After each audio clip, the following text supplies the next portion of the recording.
Okay, and then we're going to go here, and then we're going to go here. Success. Okay, so welcome to the Age of Conversation. And this is the Beyonce session, the one where your inner Beyonce slays virtual all the way. And so let me clarify that a little bit. Beyonce is not making an appearance today. I don't know her. She's not a personal friend. I hope nobody was expecting that. Total bummer, I know, right? But this is really about the Beyonce mindset and overcoming your fear of virtual, accepting where we are, and then figuring out a way to be more creative, more imaginative, and inspire others through virtual versus live events. And so I'm going to talk a little bit about my journey on that and some of the things I've learned. And then I really want to talk with everyone else about some of the things that you guys are doing. And, maybe we can connect later after this, hang out, talk, chat. I would love it. So a little bit about me. I'm also from the corporate world. I live in Boston, Massachusetts, but I work in California. So I've been commuting to the West Coast now for at least 12 years in various jobs. I am not an event professional by trade or background. I fell into it by accident. And I'm really happy that I did because it is something I am super passionate about. I love the world of live events. I am 150% a live events kind of girl. I thrive on production. I love anything that sparkles.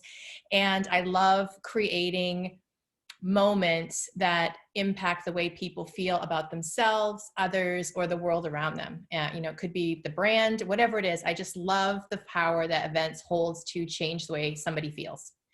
And so I'm super passionate about all of that. And I'm also super grateful to the world of events because I've lived a very good life and seen many amazing things and been able to meet some just amazing people. I think the people that work in events are some of the brightest, most creative people I've ever known. And I'm really grateful for the travel, the new culture, the new experiences that I've been able to have because of that. And so probably like everyone else, when the world changed on us a little bit, well, a lot in the last couple of months, I was faced with my personal feeling about this. Like personally, how I felt was I was faced with, oh no, okay, so what am I going to do now with all these events that I'm supposed to do, just like everyone else? And so I went through my own process of rescheduling and moving and things like that with my events. But I think I was a little afraid of what I had to do and whether or not I could do it.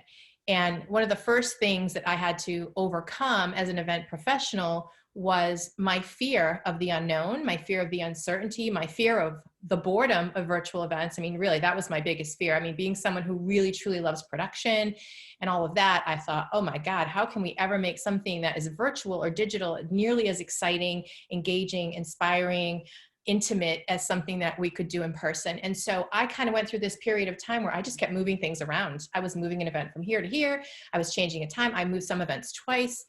And then, one day I just sort of woke up, and this is where I feel like the Beyonce idea for this whole session came in was, one day I just woke up and I said, you know what, if I don't change and figure this out on my own, one, I could become obsolete because I only know how to do one thing and it's live. Two, I'm not going to grow. I'm not going to learn. And if everything stays the same, nothing will ever change. So I had to accept what was happening around me, like everyone. And my version of that was to say, okay, I'm done. I'm not moving any more events. I'm drawing a line in the sand, and I'm going to say, we're starting this in May of 2020. From now until May of 2021, we're not doing any live events. Now I can take a breather, I can relax, and I can stop making myself crazy trying to reschedule all of these things once, twice, 3 times. Once I drew the line in the sand and I decided that I was going to accept what I could not change and focus on what I could change, things got so much better. And it was at that moment where I said, okay, I felt such a relief. My team felt a relief. The vendors we work with felt relief. We have a plan. But now what?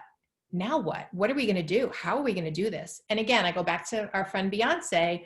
And if everything were perfect, you would never learn and you would not grow. So flipping this around and having sort of I call this more the Beyonce mindset, flipping this around and saying, okay, well, this wasn't what I planned. This wasn't what I wanted, but this is a tremendous opportunity. And I think all of us that are embracing this right now, and I mean, I hope that I get to go to the Four Seasons again and do a really awesome event. Believe me, don't get me wrong. I want to go back, but if we all sort of embrace this in a different way and turn it around and make it an opportunity where we're actually learning new skills, we're growing our careers.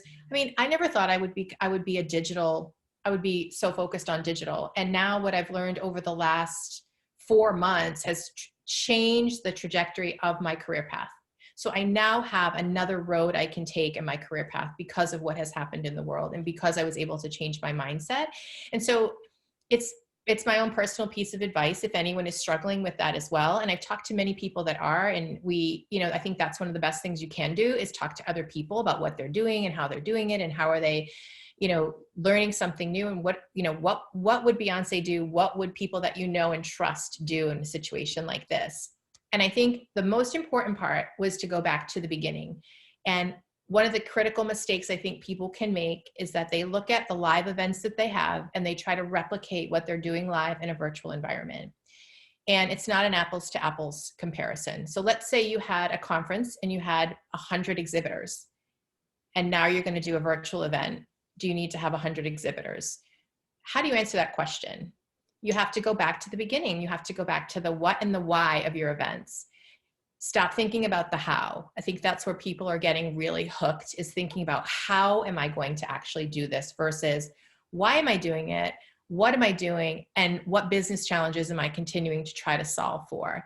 And so for us, what we did with each and every event was we went back and we said, okay, what is the goal of this event? What was my original strategy and what problem was I trying to solve? Okay, well, was I trying to engage more customers, in this piece of information? Was I trying to incentivize my sales team? What am I trying to train my sales leaders, my salespeople? What am I trying to do? What is the reason for this event? And then figuring out whether or not that actually still applies in a virtual world. Because I don't think we necessarily have to take all the events that we've done and try to do them virtually. We may not do certain events, or we might completely change the way that we look at them.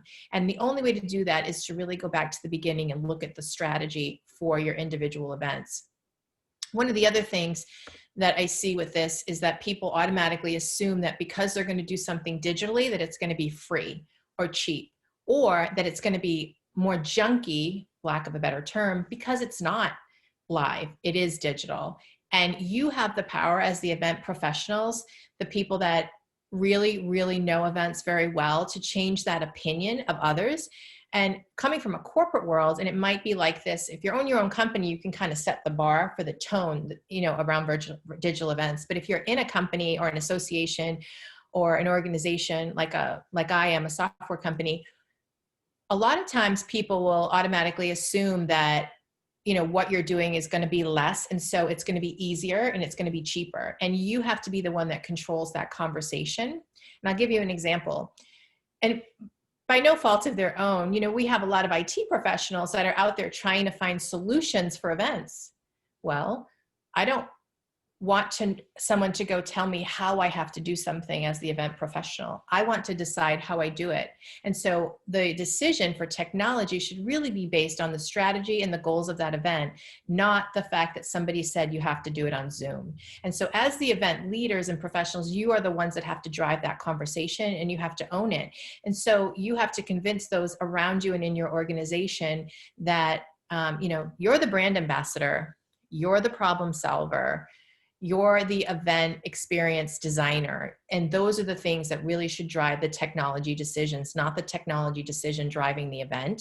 And that's just one helpful tip that I've learned over the last couple of months, where there's a lot of decisions going on about technology. And for me, I like to think about what I want to do first and then figure out how I'm going to do it. And I think that just seems to work better.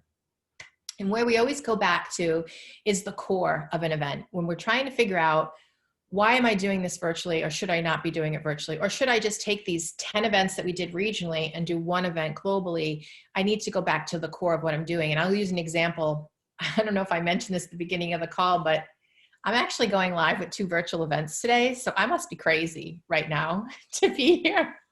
But I have 2 virtual events going live today and 1 tomorrow at 6:30.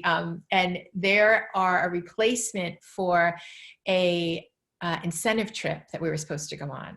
And so let's think about that one for a minute. So going back to, what do you want attendees to know, feel, and do? So sales incentive program, anybody? I'm looking for hands. You guys have done these before, or you do them? Right, shaking. I see heads nodding. Okay. So a sales incentive trip can't be replicated in a virtual environment. So let's just get that out of the way. I'm not going to tell you that it can be, so let's throw that out. But what are the things about it that you could replicate? So when we first decided, we moved this trip twice, and then we drew the line in the sand and we said, not happening. But we couldn't fail to recognize our sales folks. That would have had, a negative impact long-term. So we went back to the same formula, very simple. What do we want them to know? We want them to know that they're appreciated. We want them to know that we remember what they did in the previous fiscal year. Even though we delayed their trip 6 months and then we canceled it, we still remember what they did for us and that we're going to take the time to recognize it. We want them to know that we appreciate their family and all the people that support them and allow them to do the job that they do for us, for the company. So we want to extend it beyond them and to their families. We want them to know that that they're recognized amongst their peers for being the top tier of our sales organization. And we want them to feel inspired, motivated, happy. We want them to feel appreciated, rewarded, recognized. And if we do both of those things correctly, then we actually can impact their behavior, right? We go back to why we do events, because it impacts the way people feel and what they do. So what do we want them to do? Well, as a company, the business challenge I want to solve is I want to combat attrition. I want to retain top talent. I want to make sure that when they get a phone call from a competitor that they hang up and they don't talk to them. I want to make sure that they feel that they know that if they go out and continue to do a really great job, they're going to continue to get rewarded and we're going to continue to recognize them. So this is not a one-stop thing, but when we first turned the corner on this and we said, okay, those are all the things that we still want to do.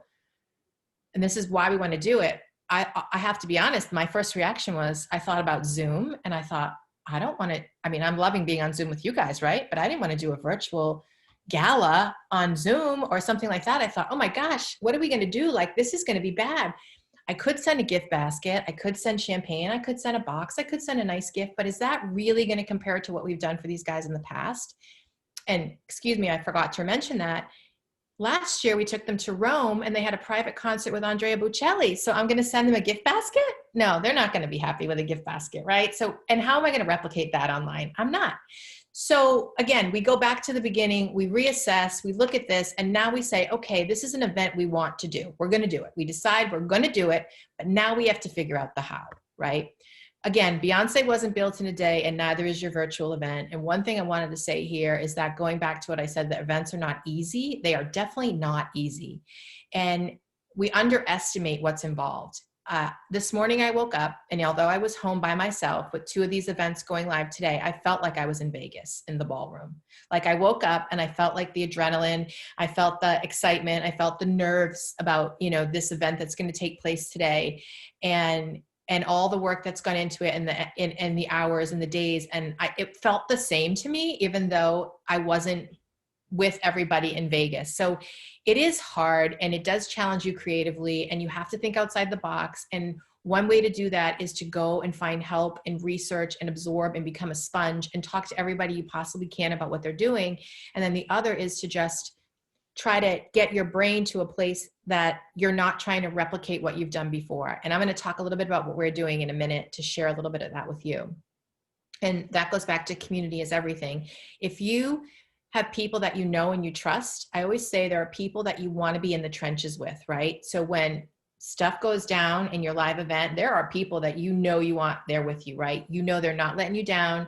If it rained for 4 days and you got to pick everything up and move it indoors in 4 hours, you plan this for 9 months and all of a sudden 4 hours, you're moving the whole thing inside. We've all been there. People on this call have been there with me, some of them, move it.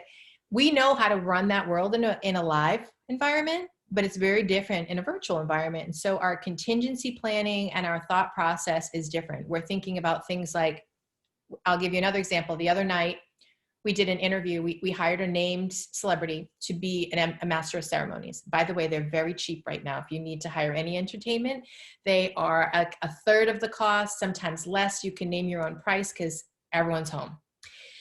So we hired this named celebrity, and I would tell you, except that I'm keeping it a surprise until after 2 p.m. and I can't tell you who it is. And we did this interview, and one of the folks for the interview was located in Dublin. And so it was 1:30 in the morning for her. 3 minutes before we got on the Zoom call with our celeb host, she lost power everywhere. Massive storm, lost power. And her phone had about a 10% charge on it. She couldn't get on her laptop, no internet, obviously. We managed to get a hold of her through her husband, and she climbed into the attic the dark attic with a flashlight and her husband's hotspot. And that is where we filmed the Zoom interview.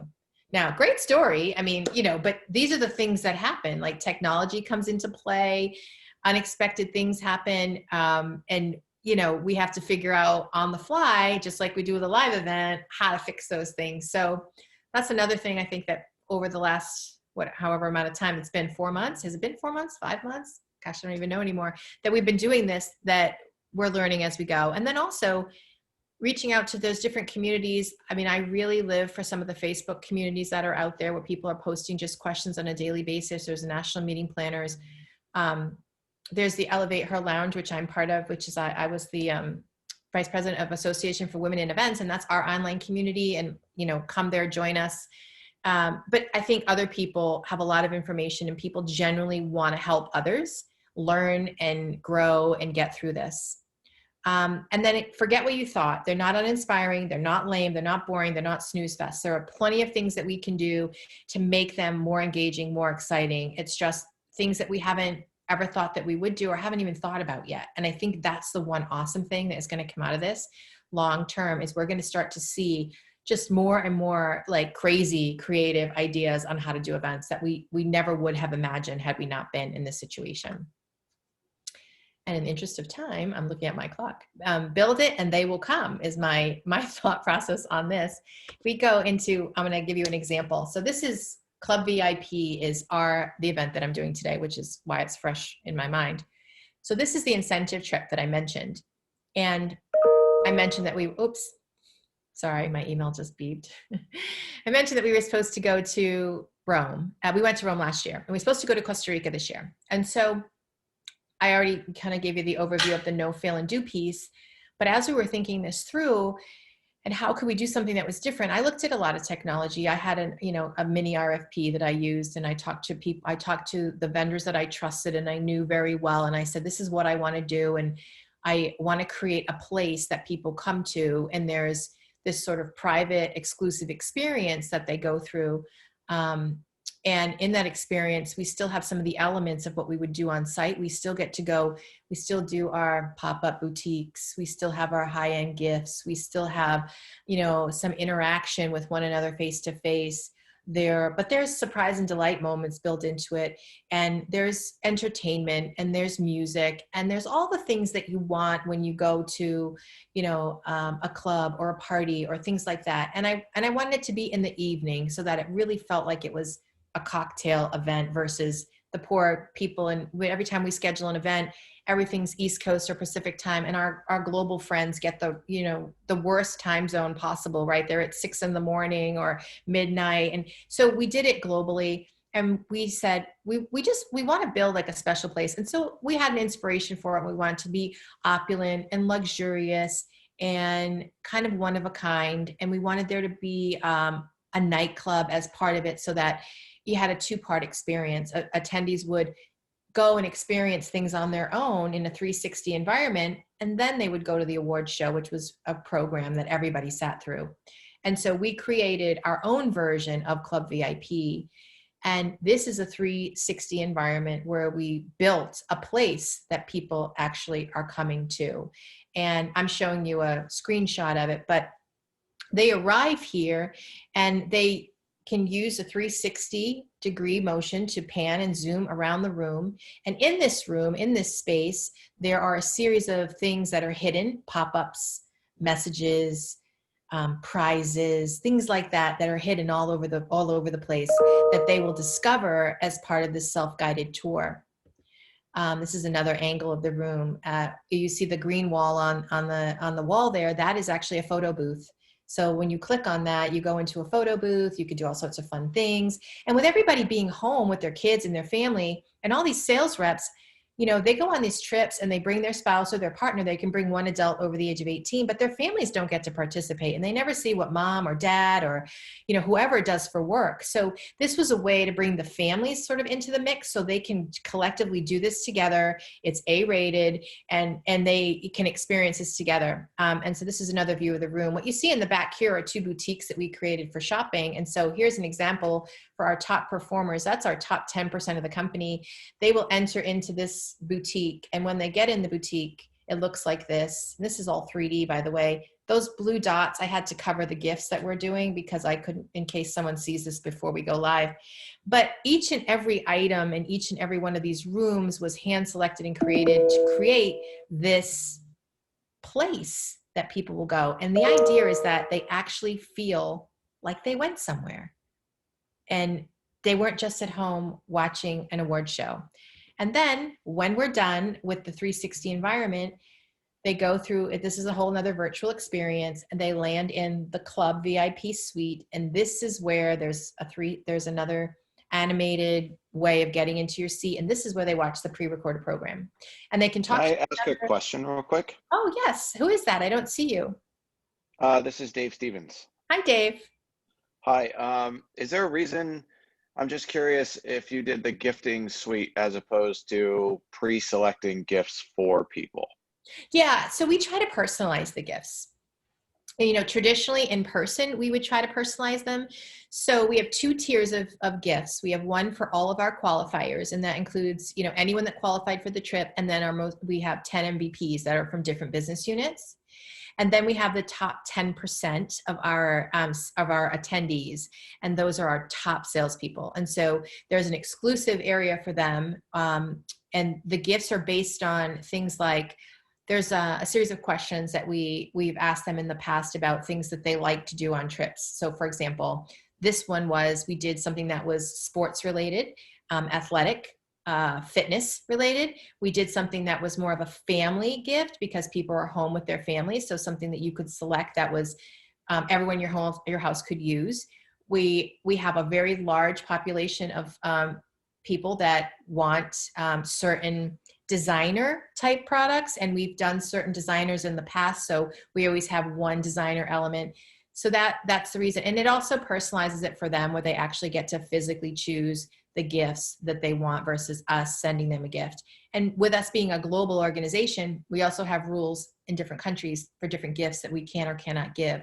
So we had to provide options for that as well. We have a certain number of individuals that we can't send anything to. There's tax implications, things like that, where, they're not going to be able, they won't be able to select a gift. They'll get a certain gift card where they can go and buy something on their own. So all those factors came into play in the gift. So I guess I might have missed this. How big is the trip? And do you mean personalized as in they get to select it as opposed to actually like engraved or embroidered or something of that nature? Right. So the trip it's normally it's 320 attendees, and that's because they bring a guest, but it's 160 total winners, including our MVPs and our executive hosts. And they do get to select the gifts personally. And then we do personalize their trophies, things like that. We do still personalize. They get the award trophy that is personalized and engraved versus, say, a monogrammed bag or something like that. One of the reasons I'm asking is we just did ours, and we did an unboxing as part of the call. Mm-hmm. And we sent everyone everything out of the gate, but also we only had 10 people in their plus ones, 12 people in their plus ones that we sent boxes to, but right. We packaged everything and we made it all at home. And then we took, I ripped off Haute Dokimazo's virtual fams, and we sent them like a Tiffany shaker and some glasses. And then we went to the Four Seasons in Cabo and did a drink making class. And so I'm trying to think about what next year looks like. So I love that idea. And we looked at doing something similar where, there was sort of gift box of boxes. Where we ran into a struggle with something like that is because we're global, and the different countries and the number of people that we had, and also the timeline that we had. So for us sending something in advance, we have 2 months that we put this together. And the team, and Tori, if you're still on, but hi, Anna Lilia. The team that is going to be doing like the actual shipping and, all of that, the shipping times with COVID and everything in different countries, we weren't going to make it as a pre-trip mailer for something as grand as what you're doing, with the multiple gifts. We did do a bottle of vintage Dom that we did send to everybody in advance with a card that we were able to do, but the coordination of all those other elements into something that was a little bit more grand pre-event was not going to work for us. I love what you said about the Tiffany shaker and the glasses. That's super fun. I'm trying to think what else we have done. You said something else I wanted to comment on, and I can't remember right now. This is good though. Anybody else doing anything like this, or any other ideas on gifting that you've seen that's worked well? Jen, there are a couple of questions that have come. Oh, okay, great. I don't know whether we want to interject now. Well, here's Beyonce. I mean, we had to see her at least once, right? So there she is. She came to say, okay. Joey, I don't know whether you want to unmute Joey and ask your questions yourself. Sure, go ahead, Joey. Sure. I was just throwing some things out there to get the discussion going, but just with the time being, I know in my personal life, we are now event planners, we're event designers, we're digital marketers, we're, everything under the sun. So just wondering how everybody's dealing with drawing lines on responsibilities and kind of delegating different things, but in a nice, happy, polite event planner way, and kind of how you're dealing with all of the extra work. Does anybody else want to comment? Anna Lilia, why don't you comment? It's been very busy. Anybody? For us, at least, at our company, I mean, it's a team of two, Jen and I, so we do a lot of, we have partners that we work with, so we kind of distribute those responsibilities amongst, other team members, extended team members. When we did our first event, I jokingly said that it felt like a huge violation of my privacy because usually I leave to go do events and then come home to my fortress of solitude where nobody can bother me. Right. And now it's like I finished a 1,000-person event and I'm in my living room and I'm like, I'm not supposed to be here. What's happening? I know. I was just this morning, I was telling them earlier that we have 2 virtual events going live today at 2. One starts at 2. And I woke up this morning and I actually put shoes on this morning, which I don't know if anyone can relate to what that means. Like I got dressed and I actually physically put shoes on, which somehow made this feel like a much bigger day. Like I'm not, but I felt like for a moment I was waking up in Vegas and I was getting my cup of Starbucks and I was going to my event. And then I was like, wait, I'm here by myself. And I talked to the team. I sent, a team kickoff call, thing this morning. And we have probably like 40 people that are working on this event that we talked about, and sent them sort of like a morning wake up. And I'm thinking, if we were in Vegas, we would all be together in this moment in the ballroom. And then after the event, the sort of that, that feeling of adrenaline that we all get, we're like all super excited about it. And then it's over, but at least we're with people when it's over, and we can be like, oh, you can go out for a drink, or you could stay an extra night, or you can have a chance to decompress. There's like no one to decompress with. You're like by yourself. Like when this is over, how do we celebrate that moment? That was one of my last slides, was like, how do you celebrate when this is over? Because you're not with anybody, and you don't have that moment where you can hug and be like, great job, and kind of feel it all together. Like, how do you do that with a virtual event? Like, I feel like I'm going to hang up the phone and then that's it. We close the window, we hang up the phone, and I'm going to be like depressed. The post-event ritual is yeah. What was that? Sorry, I was going to say post-event Zoom, like post-event Zoom. Yeah, but Dave, what were you going to say? Well, it's just there's you don't realize how many rituals you have after an event. Absolutely. I had total post event partum after I did my event, and on that week, like our event was on a Thursday. I had meetings on Thursday afternoon. I had meetings all day Friday, and I was like, no, I need to change this. Like I didn't get to get on the plane and put my headphones in and tune everything out and watch a stupid movie and like all those. You don't. I found myself not realizing how much all of that meant to me. Me too. And like on Sunday, I told my fiance, I'm like, I'm craving solitude. And she was like, well, and I'm like, it's not you. It's just, I did this event. I'm like, all the stress came off of it. I didn't get to go to the spa. I didn't get to do anything. And then it's just like, life just kept going. Right, spa, exactly.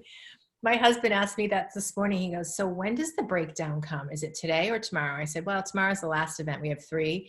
I said, so I'll probably make it through tomorrow, but the next day, that's where it comes. The physical crash, the emotional crash, and then sadness.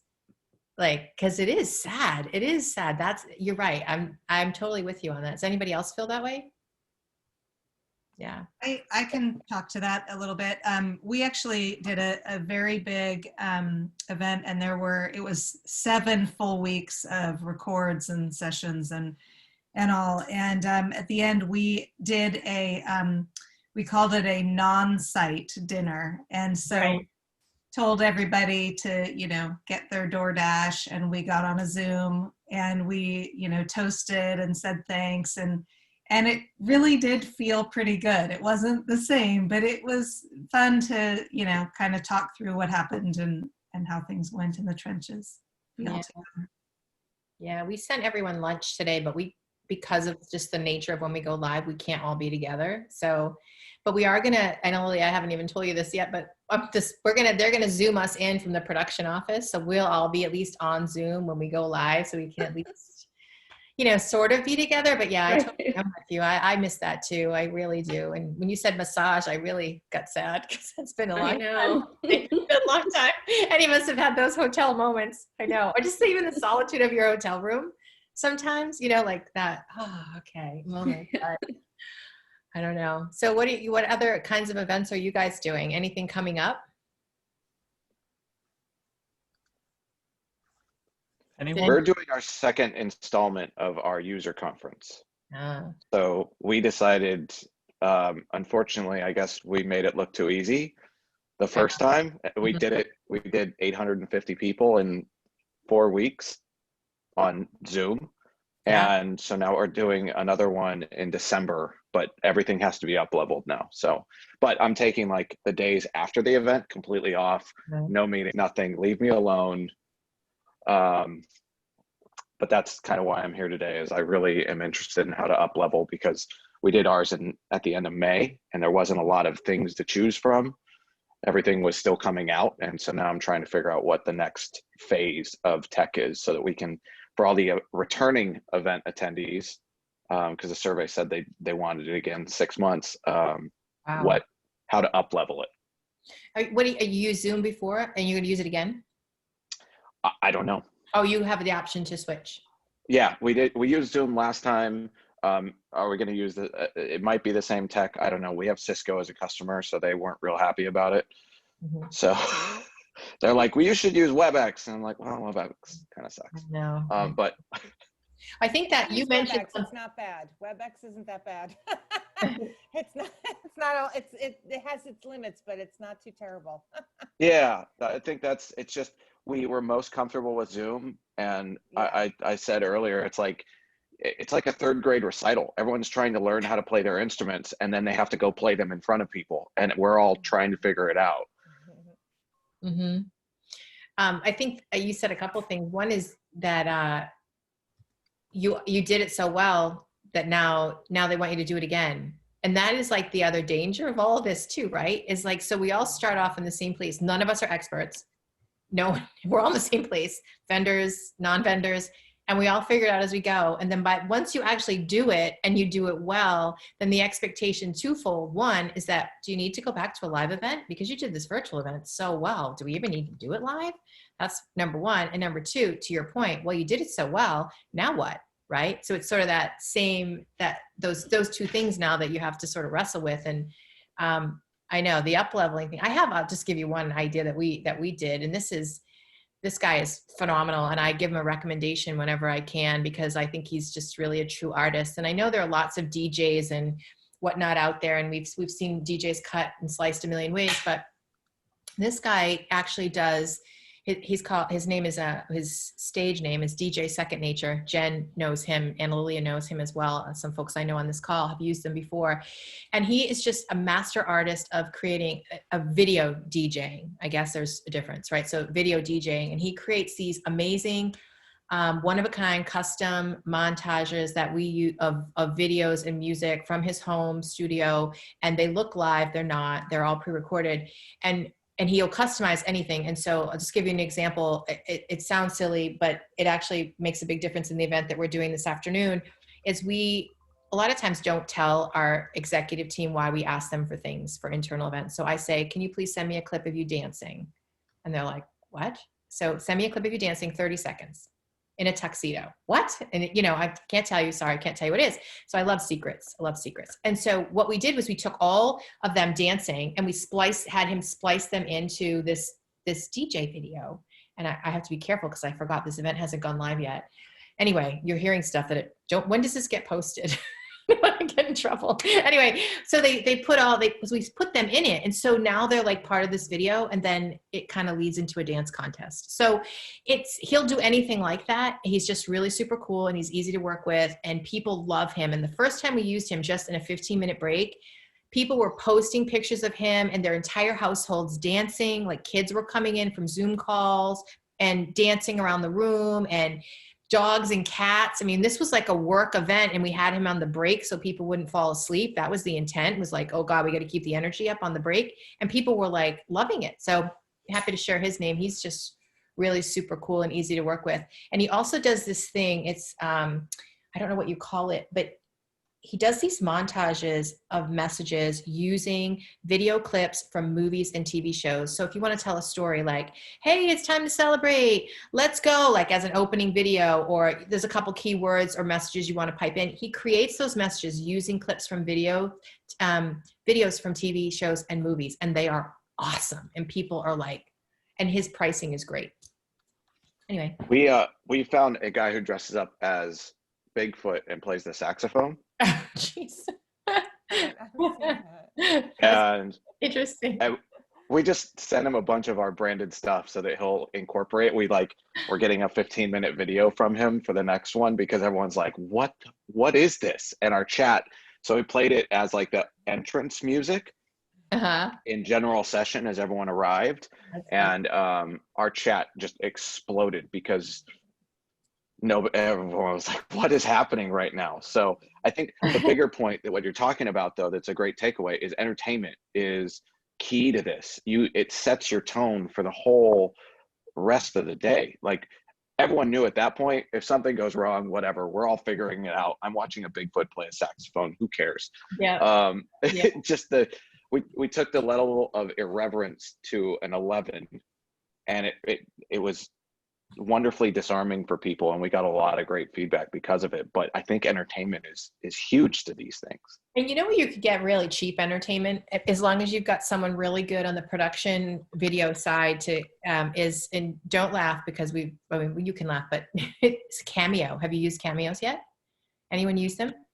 I mean, I've used them. They're great. Some of the funniest things we have ever done that were so on the cheap.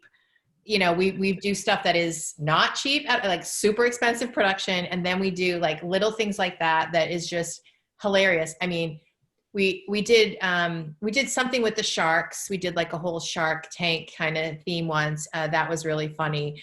There's certain, like who's on Cameo now that Boy George, like Snoop Dogg, like they're all out there, and you can get them to say whatever you want. And then we have some great video people that just sort of rewrap that into like a little story, and that video is just a plug-in. We also use Cameo to, sometimes we ask people to, questions during registration, different things, and to learn more about them. And we've used Cameo to personalize messaging for certain individuals based on answers to certain questions. So that's really cheap. I mean, compared to the alternative, which is to go hire somebody and have them be part of your show for an extended period of time. The other thing with the entertainment is going back to the pricing on that. I just think you can get so many great ideas, and so many, you can kind of carve out your own package where, a year ago, if you wanted to hire somebody, they'd be very strict and their rider would be extremely strict. It would be like, it's this much money, it's this much time, and this is exactly what we're doing, and period. And most of them wouldn't do virtual. But now everyone's doing virtual, and you can even get them to come on for 10 minutes. You might not be able to afford an entire hour. And honestly, in virtual, you don't really want an hour because then it looks like a YouTube video, right? It's no different than watching a video on YouTube. If you can get them to come in and personalize it and do, Jen and I, we've talked about this, 1 or 2 songs, or they engage with the audience or show up in a Zoom call and talk to you, that kind of a thing. Like that is really fun and a memorable experience versus an entire concert where I think people probably will start to drift off because then it just feels like you're watching a video, right? There's another question just come up in the chat. Any ideas in the group around attendee engagement and networking? Anyone? I know we're going to use Icebreaker for an upcoming customer advisory board. So we're going to use Zoom for the main meeting. And then at the end, we're going to put a link in the chat and it's going to take everyone out and they go into this thing called Icebreaker. And it's basically speed dating, but it's one-on-one video chats. And you have a main host screen where you can have up to, I think, 4 people at a time. You can't present any content. It is all camera only. So unless you like put slides up like this, there's no slides. And we're doing a chocolate and champagne tasting with them. And so there's our VP of product who's going to be a host, and then the SOM who's going to be the co-host. And we're going to do like a chocolate, and then we're going to break into one-on-one video chats. And then they're going to come back, and they're timed. So they end at a certain time, and then everybody comes back to the room, and we're going to do our next pairing. And I love that. Yeah. Does that plug into anything? Like, no. It's its own link and everything else. And actually, we're also using it for an executive dinner, if you will, like the prospect, like a closing event where it's prospects and customers. So you can send out 2 different links. One link is for customers, one link is for prospects, and they'll match across so that you don't have to worry about a prospect and a prospect talking about who else they're talking to. You only get that. So there's a little control over it. It launched, I think, in January. So they're still kind of working it out, but it's come a long way very quickly. Anybody else use that yet? Try it? No? I attended an event where they use this really cool app called Pickles, and it's I don't know if anybody's heard of it, but it's essentially a drawing application that you can incorporate as a part of your Zoom. So like make the actual presentation a little bit more engaging. You can go, oh, everybody draw a picture of like your favorite quarantine activity. You draw it, and then on the Zoom, it pops up like everybody's like little drawings pop up at the same time.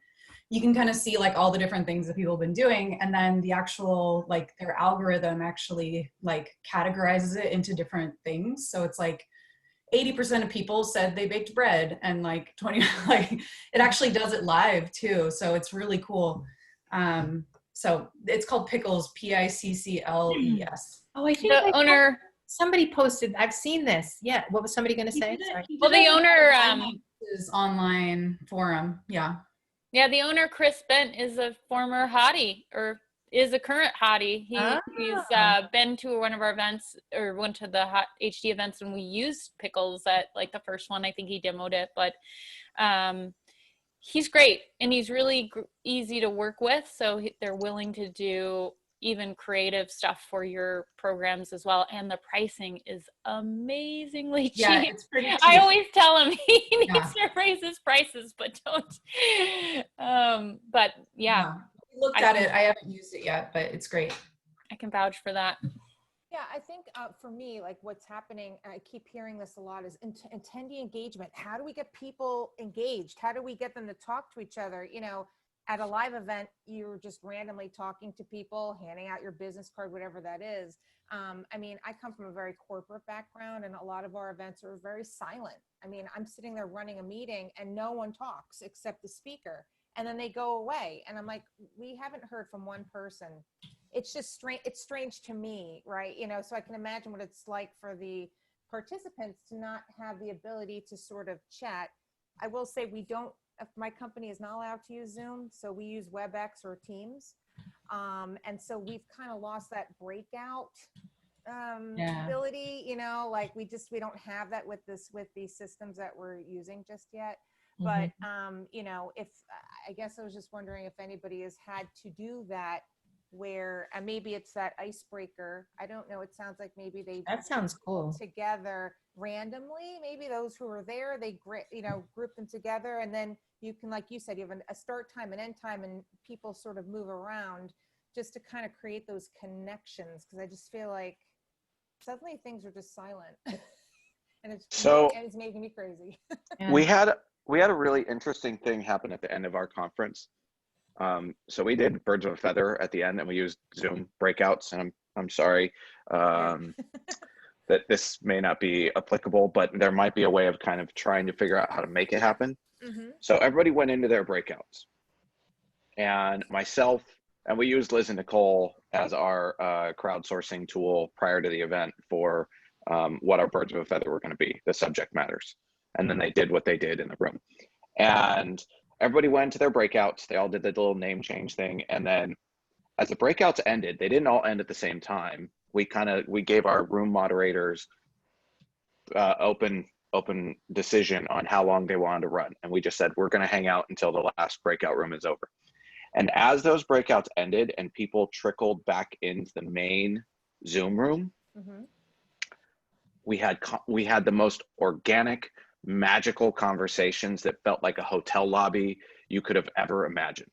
Because the breakout would end, it would drop them back in the main room, and it was myself, someone from customer marketing, Liz and Nicole were there, and we're just like, hey, how was your breakout? And we were able to just have these pop-up conversations like they were, you know, had their bags in their hand and they were walking through the lobby, and you see them still wearing their badge, and you're like, what did you think of the conference? And we had really, really, really human conversations with people, and it was spectacular.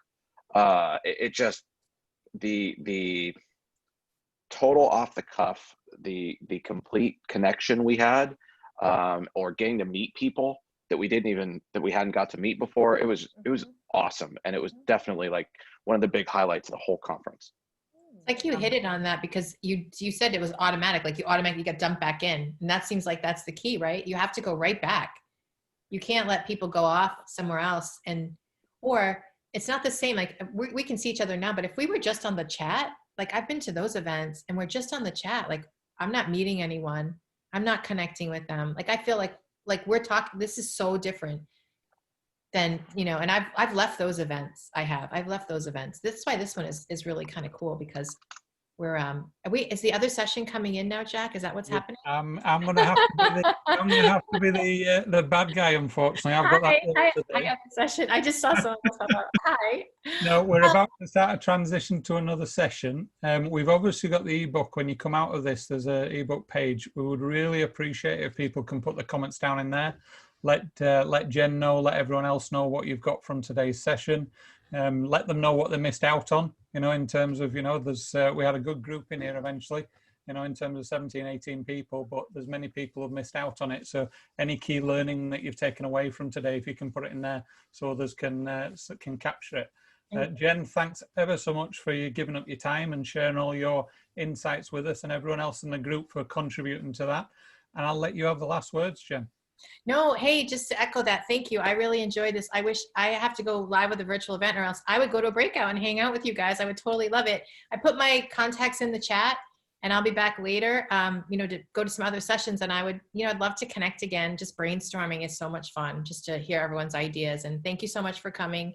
And I hope you guys have a great day. Bye. Bye. Bye.